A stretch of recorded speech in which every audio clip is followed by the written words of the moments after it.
banywanyi ba Kazoza FM Web TV, bakunzi bagenzi namwe ba Deutsche Kurs, ikiganiro cacu kiza giterera kuri wowe wese yifuza kumenya neza kuvuga, gusoma, kwandika ikidagi. Ikiganiro abatari bake muri mwebwe murakimenyereye, mutegurirwa n'ikigo ca Centre Multiculturel Allemand kiri muri Universite y'u Burundi. Jewe nanje Paul Ndayihereje akaba ari je ndakibashikiriza.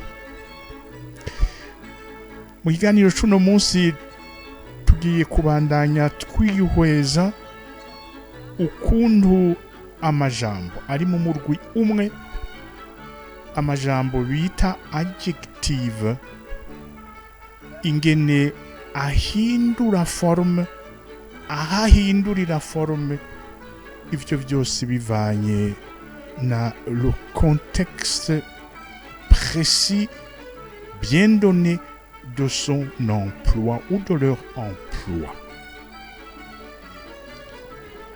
Ikiganiro nacise adjective declination, aho tugiye kurabira hamwe ingene ayo majambo ahujwe na une même fonction grammaticale mu kidagi, ingene akoreshwa iyo akoreshejwe aha canke hari ingene ahindura forme.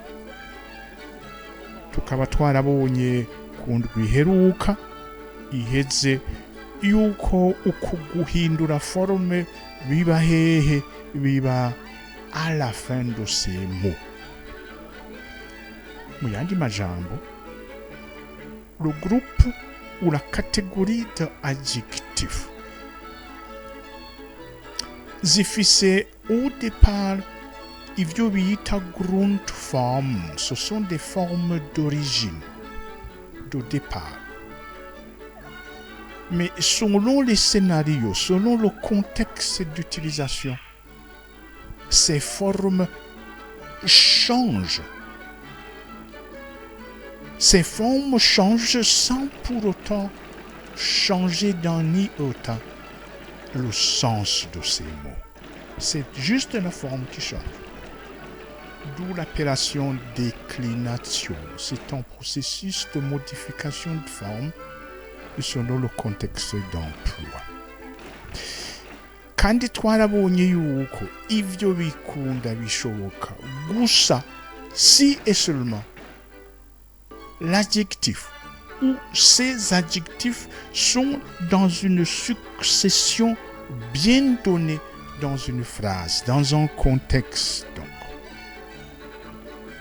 nous avons exclu le processus de déclination pour le cas d'adjectifs utilisés après le verbe ou après les verbes conjugués.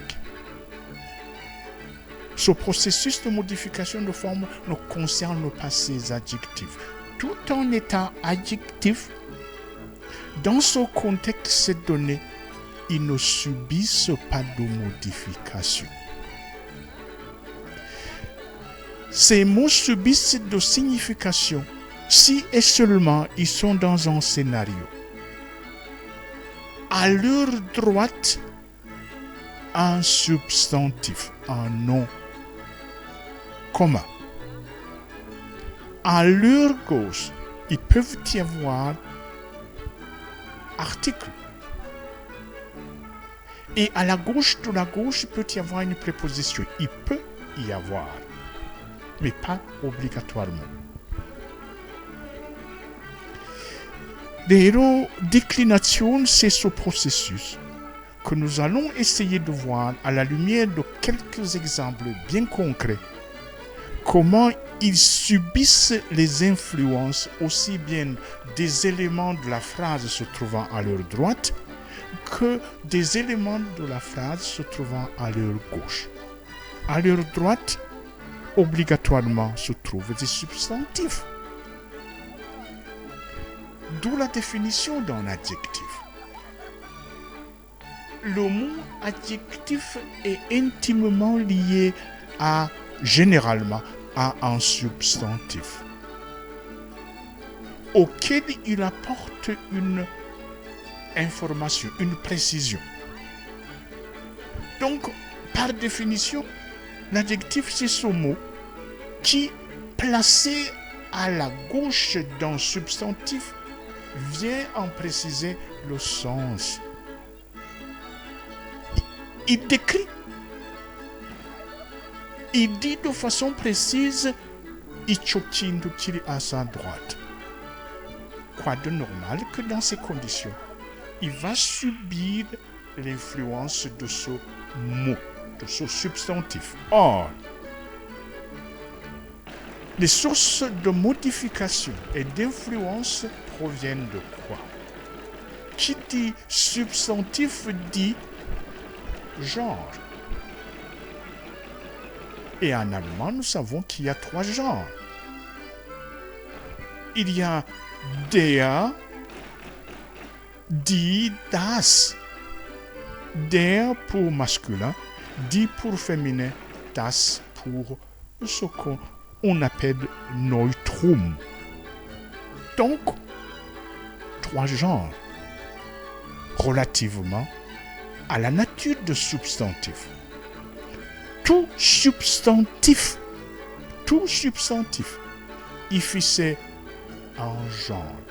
Soit il est masculin, et il s'appelle der, des Schüler, des Wagen, soit il est du genre féminin, et il commence par die. Il est précédé par l'article die. Die Schule, die Mutter, die Schokolade. Ou alors le substantif en allemand, s'il n'est pas masculin, il n'est pas féminin, il est neutre, neutrum. Et ça se traduit par das Kind, das Heft, das. Donc, ceci va se répercuter sur les modifications à venir qui s'appliquent sur le adjectif en question. Donc, dans ce processus de modification interviennent le genre de l'élément, de substantif se trouvant à la droite de l'adjectif. Mais tout substantif aussi a un nombre. Soit il est au singulier, singular, soit il est au pluriel. Ufise umwana umwe, das Kind. Ufise abana barenga umwe, die Kinder. Ufise igitabo kimwe, das Buch. Mugabo ufise ibitabo byinshi, die Bücher. Donc, non seulement l'adjectif va subir l'influence provenant du genre du substantif, mais aussi du nombre. Si c'est singulier, il y aura une traduction dans la forme de l'adjectif. Si c'est au pluriel, même chose. Voilà du côté de l'influence provenant de la droite. Et à la gauche, kundwiheze twarabonye yuko mu by'ukuri kenshi l'adjectif iri hagati ya substantif na un article.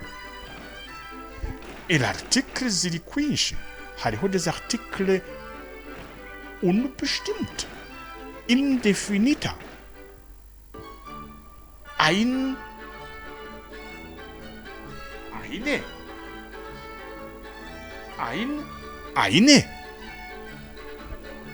Mais hariho aussi une autre sous-catégorie d'articles. Bestimmte. définite, article. C'est der, die, das pour le singulier et die pour le pluriel.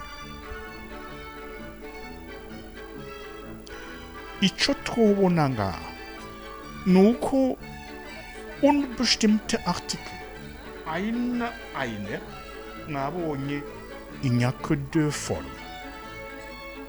Eine. Mais pour définite article, il y en a trois.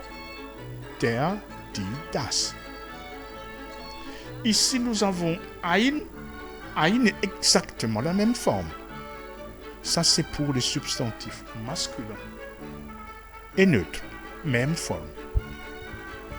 Relativement à l'article unbestimmt, indéfini. Mais évidemment, der, das. Eine correspond au substantif féminin. Ceci se répercute aussi dans ce processus de modification de la forme de ces adjectifs. N'oubliez pas, le mot adjectif vient après l'article, quelle que soit la nature, definita, indefinita. Eine, definita, der, die, das, anche die pluriel. Mais il y a aussi d'autres Artikelwörter, comme on dit. Artikelwörter, ce n'est pas seulement definita, indefinita, mais il y a aussi démonstratif article. Dieser, dieses, disait. Ou possessif. Anche interrogatif. Mais ici, pour les besoins de notre examen ici, nous allons essayer de rester confinés autour des deux sous-catégories, definita, indefinita, singular et plural. Évidemment, à la gauche de l'adjectif, de l'adjectif, il peut y avoir aussi une préposition.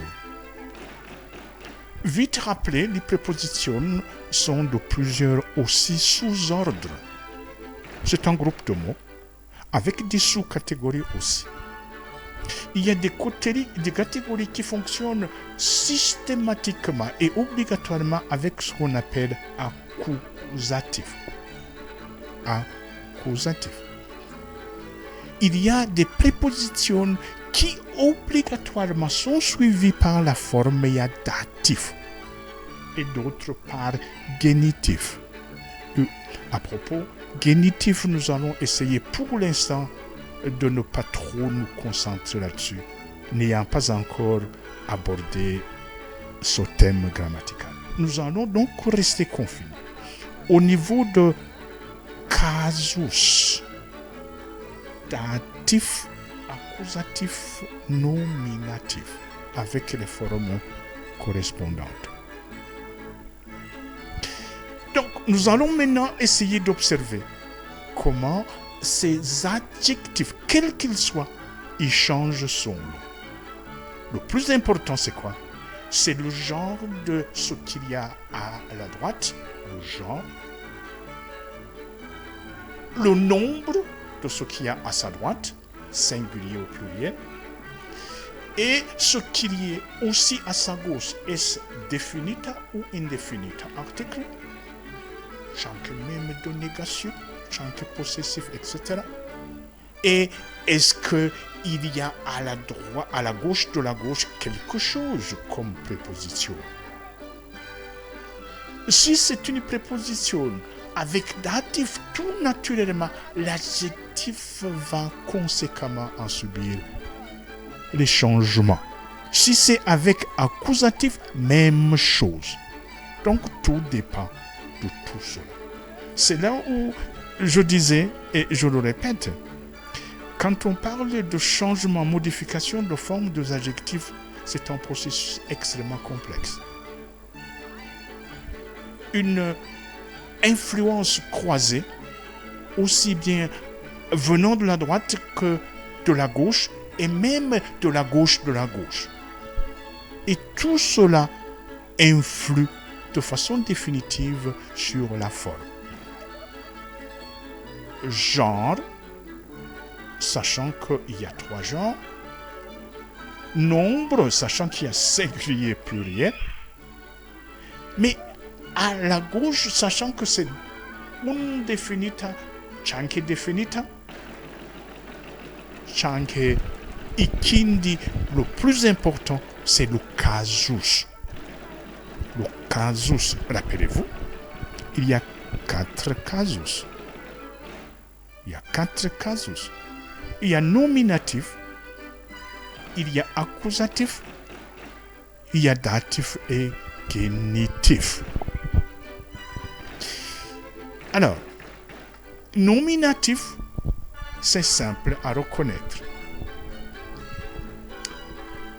Utilisons l'adjectif.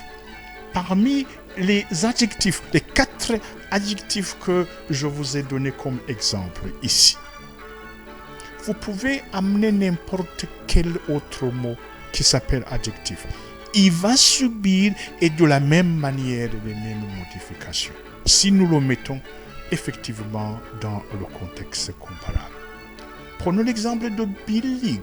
Billig, c'est moins cher. Moins cher.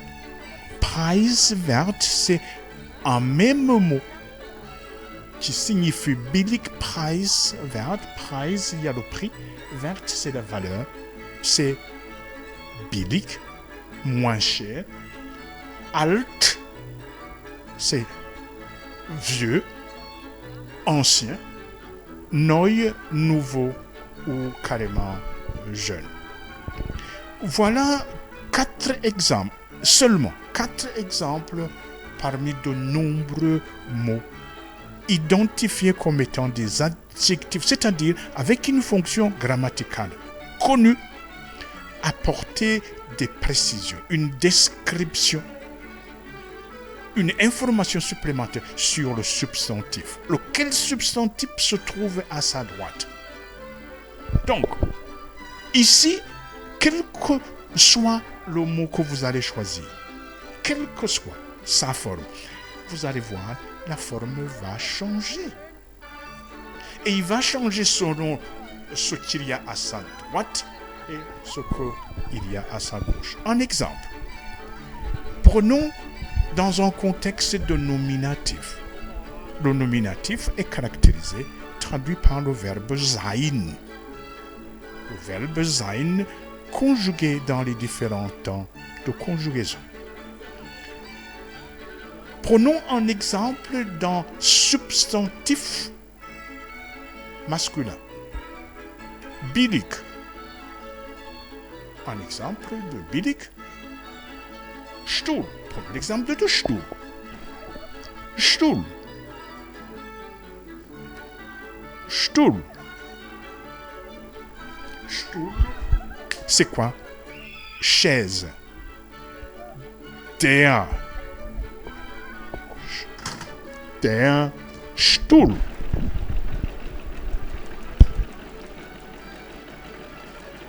Der Stuhl. Stuhl, un exemple parmi tant d'autres pour un substantif masculin. Der Stuhl. Disons que la chaise est moins chère. Elle est, du point de vue de son prix et de par sa valeur, elle est intéressante. Nous voulons dire ceci. Das ist ein intéressant du point de vue prix, billig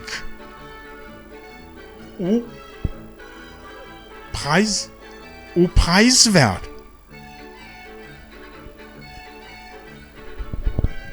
Das ist ein Stuhl. Je vous montre, c'est une chaise.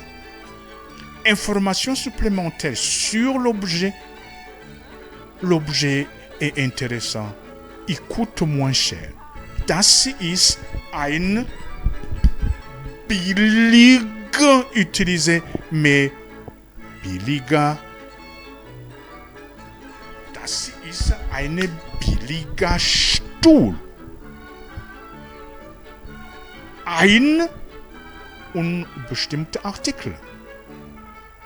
La forme, pourquoi? Parce que Stuhl est finalement un substantif, un nomen qui est masculin. Ein, l'adjectif. Billiger. Vous reprenez la forme d'origine, billig, preiswert, alt, non. Prenez n'importe quel adjectif. Nous nous intéressons du processus de modification de la forme, laquelle terminaison, quel changement se situe au niveau de la terminaison. Donc, billig, comme c'est écrit, vous ajoutez er. Das ist ein billiger Stuhl. Maintenant, utilisons l'article défini.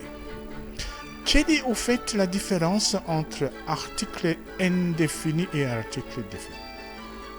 Bestimmte und unbestimmte Artikel. Unbestimmte Artikel dans ces deux variantes. Eine, selon masculine, neutre ou féminine. Mais bestimmte Artikel, c'est der, die, das. On utilise ein, donc indéfinite article, quand on parle de quelque chose qui est généralement ainsi nommé. Iki kintu n'intebe.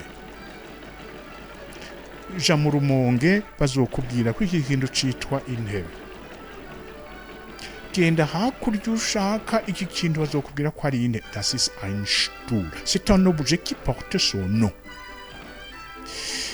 Ariko hamwe ngiye kuvuga ikindi kintu, une autre information notamment ico kigugwa, iyo kigurirwa, iyo caje kiva, ndiko mvuga ikintu tuzinanyiko. Muri ico gihe sinkoresha unbestimmte Artikel, mais nkoresha definite Artikel. Definite Artikel, change bestimmte, c'est la même chose. Definite, bestimmte, c'est la même appellation pour une même chose. Der. Donc, on utilise dans un contexte donné bestimmte Artikel igihe uri kuvuga ikintu mfitiye izindi éléments d'information. Ikintu wigize kuvuga, ikintu nzi. Mugabo ari ikintu généralement ainsi nommé ni ein unbestimmter Artikel. Bravo. Das ist der, je donne une qualification, je donne une information supplémentaire. Iyi ntebe irazimbutse. Der billige. Der billige Stuhl. Voilà. Deux modes de modification, deux types de situation. Nous avons ici deux manières dont l'adjectif billig, selon son contexte, change de forme. D'abord, partant de sa droite, le substantif, dont il vient apporter un éclairage, une précision. Il fait c'est quel genre? Ah, der. Der. Et à sa gauche, qu'est-ce qu'il y a? Article. Quel genre d'article? Unbestimmt. Ein, donc. Ah, c'est clair. Nous savons que Stuhl ali masculine, donc ni der. L'adjectif ici, pour le deuxième cas, bestimmte Artikel, ushirako egusa, alors que pour le cas indéfinite Artikel, vous ajoutez er, regardez, observez bien, qui exactement correspond à la forme de l'article défini de ce substantif. Ein billiger Stuhl, ein preiswerter Stuhl, ein alter Stuhl, ein neuer Stuhl. C'est le même principe de modification. Précédé de ein unbestimmter Artikel, ein, Chanke eine. Die Endung, la terminaison de l'adjectif va être effectivement celui du genre, soit ER, cas de masculine, ES pour le cas de neutre, ou alors E pour le cas de féminin. Pour définir article yoyo, ni exactement la même chose. N'importe quel adjectif coincé, mis entre définit article et un substantif à sa droite, ni e. Das billige, die billige. Umwanya usa n'utwo uriko uratuzimba gato, mugabo reka tugerageze kugeza ngaha pour aujourd'hui. Kundwiza tuzobandaniriza hanyene kugira ngo twihweze hamwe ukundi selon le casus accusatif et datif, comment ces adjectifs changent de forme. Changement de forme de ces adjectifs, c'est selon l'emplacement dans un contexte. Et l'emplacement idéal qui nous intéresse, c'est quand l'adjectif est situé à sa droite un substantif, lequel substantif a un genre et un nombre, et à sa gauche qu'il y a un article. L'article qui nous intéresse, soit indefinita, soit definita. Et aussi, nous allons essayer de donner des exemples où nous avons aussi un élément dans ce contexte à la gauche de l'adjectif, en l'occurrence une préposition. Voilà les facteurs qui influent sur ce processus de modification et qui donnent la forme définitive de ces adjectifs, un ensemble de mots qu'on essaye de mettre dans un même groupe parce que partageant une même fonction grammaticale.